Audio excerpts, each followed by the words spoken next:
કાલે જે સૂર્યપ્રકાશ નામના ઠગે બ્રહ્મ સમાજ વિશે ન બોલવાના શબ્દો બોલ્યા છે, તેનાથી સમગ્ર બ્રહ્મ સમાજના અને બ્રહ્મ સમાજને લાગણીને ઠેસ પહોંચી છે। ત્યારે હું માનું છું કે સ્વામિનારાયણ સંપ્રદાયમાં આવા સાધુ હોય જ નહીં।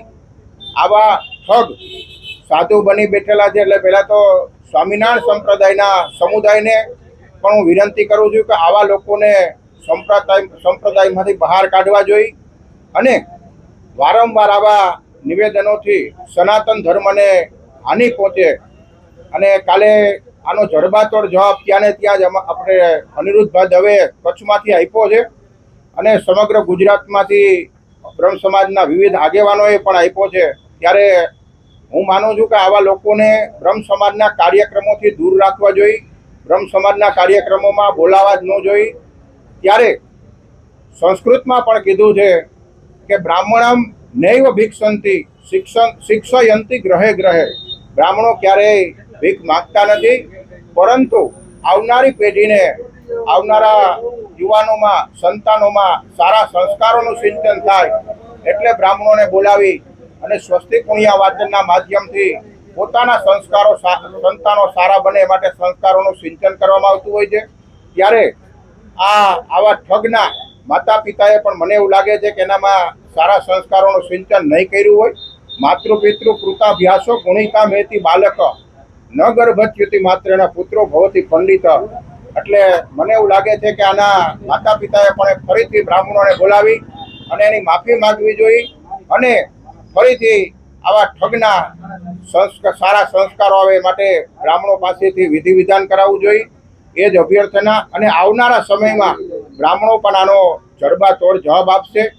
ત્યારે આનાથી બ્રહ્મ સમાજની લાગણીને ઠેસ પહોંચી છે અને હવે પછી કોઈ પણ સંપ્રદાયના કોઈ પણ આવું બ્રહ્મ સમાજ વિશે બોલશે તો એનો પણ અમે જડબાતોડ જવાબ આપશું। સ્વામિનારાયણ સંપ્રદાયના મંદિરો ઉપર કરવામાં આવેલ હતી, ત્યાં એક લંપટ સ્વામી સૂર્યપ્રકાશ, જેને બ્રહ્મ સમાજ વિરુદ્ધ બેફામ બફાટ જાહેર મંચ ઉપરથી કરેલ હતો, તેને સમગ્ર ગુજરાત બ્રહ્મ સમાજ વખોડી નાખે છે અને તે સ્વામીને કહેવા પણ માંગે છે કે સ્વામિનારાયણ સંપ્રદાય જે ઘનશ્યામ પાંડે એક બ્રાહ્મણ દ્વારા બનાવેલ પંથ હતો, આજે તેમને કરોડો અબજો રૂપિયાના જે મંદિરોના કૌભાંડો કરે છે, રૂપિયા બેનામી સંપત્તિ એક ઘનશ્યામ પાંડેના નામે જ આજે એ લોકો હલાવે છે।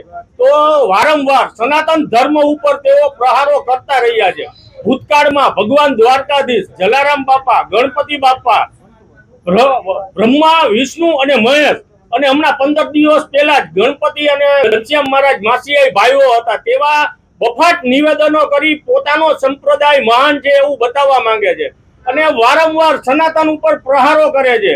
હનુમાન દાદા વિશે બેફામ નિવેદનો આપે છે અને વારંવાર બેફામ નિવેદનો આપી એકવાર માફી માંગી લે છે એટલે એ વિષય પૂરો નથી થઈ જતો। હવે તો એવું લાગે છે પોતાના ધર્મનો પ્રચાર કરવા માટે સનાતન દેવી દેવતાઓને ઈરાદાપૂર્વક ટાર્ગેટ કરવામાં આવે છે। એટલે આમ તો સમસ્ત હિન્દુ સમાજે આનો વિરોધ કરવો જોઈએ। બ્રહ્મ સમાજ દ્વારા વિરોધ કરવામાં આવી નથી, પણ બ્રહ્મ સમાજ લોકોને સમજાવવા માંગી રહ્યો છે કે સ્વામિનારાયણ સંપ્રદાય નામનો સ્થાપના એક બ્રાહ્મણે કરી હતી। તો વ્યક્તિ પૂજા જે આપણે કરીએ છીએ એ પહેલા જ શાસ્ત્રો ના પાડે છે વ્યક્તિ પૂજા ન હોવી જોઈએ। ત્યારે આવા જે કઈ મંદિરો મોટા મોટા ખડકાય છે, તમને લૂંટવાનો મોટો ધંધો છે, એક દુકાન છે મોટી, અને આ દુકાનોને બંધ કરવી જોઈએ। હવે રહી વાત વિરોધ કરવાની, અત્યારે 5, 25, 50, 100 માણસનું ટોળું ભેગું થઈને શું કરી શકશે? જે લાખો બ્રાહ્મણો બ્રહ્મ 84 ની અંદરમાં બેઠા હતા, ત્યાં બ્રાહ્મણને ભિખારી કહે છે, હું તો એ બ્રાહ્મણોને એમ કહીશ કે તમારે જનોઈ કરવાનો અધિકાર નથી। ત્યાંથી ઉભા થઈ અને તમારે પેલા એ લંપટ સાધુને લઈ લેવો જોઈએ અને દાંત તોડી નાખવો જોઈએ। બીજી વખત કોઈ આવી હિંમત ન કરે। 40% બ્રાહ્મણો સ્વામિનારાયણ સંપ્રદાયની અંદરમાં રહી અને આ ટકલાઓની પૂજા કરે છે, જે જાણે છે કે આ હિન્દુ ધર્મની વિરુદ્ધ છે। એ લંપટ સાધુઓની સેવા બ્રાહ્મણો કરે છે, ધિક્કાર જેવા બ્રાહ્મણો। હરિભક્તો થઈને હિન્દુઓની 60% વ્યક્તિ એક અવાજ ઉપર સ્વામિનારાયણમાં ભેગા થઈ જતા હોય, ત્યારે હિન્દુઓને સમજવાની જરૂર છે કે આપણને હરિ નામે, આપણે કૃષ્ણને હરિ કહીએ છીએ, શ્રી હરિને હરિ કહીએ છીએ, નારાયણને હરિ કહીએ છીએ। ત્યારે હરિભક્તો તમને જયારે કે તમે નારાયણના ભક્તો છો અને એને મૂતરમાં તણાઈ જવાની વાત કરતો હોય ને, સાધુને તેને ગોળી મારી દેવી જોઈએ।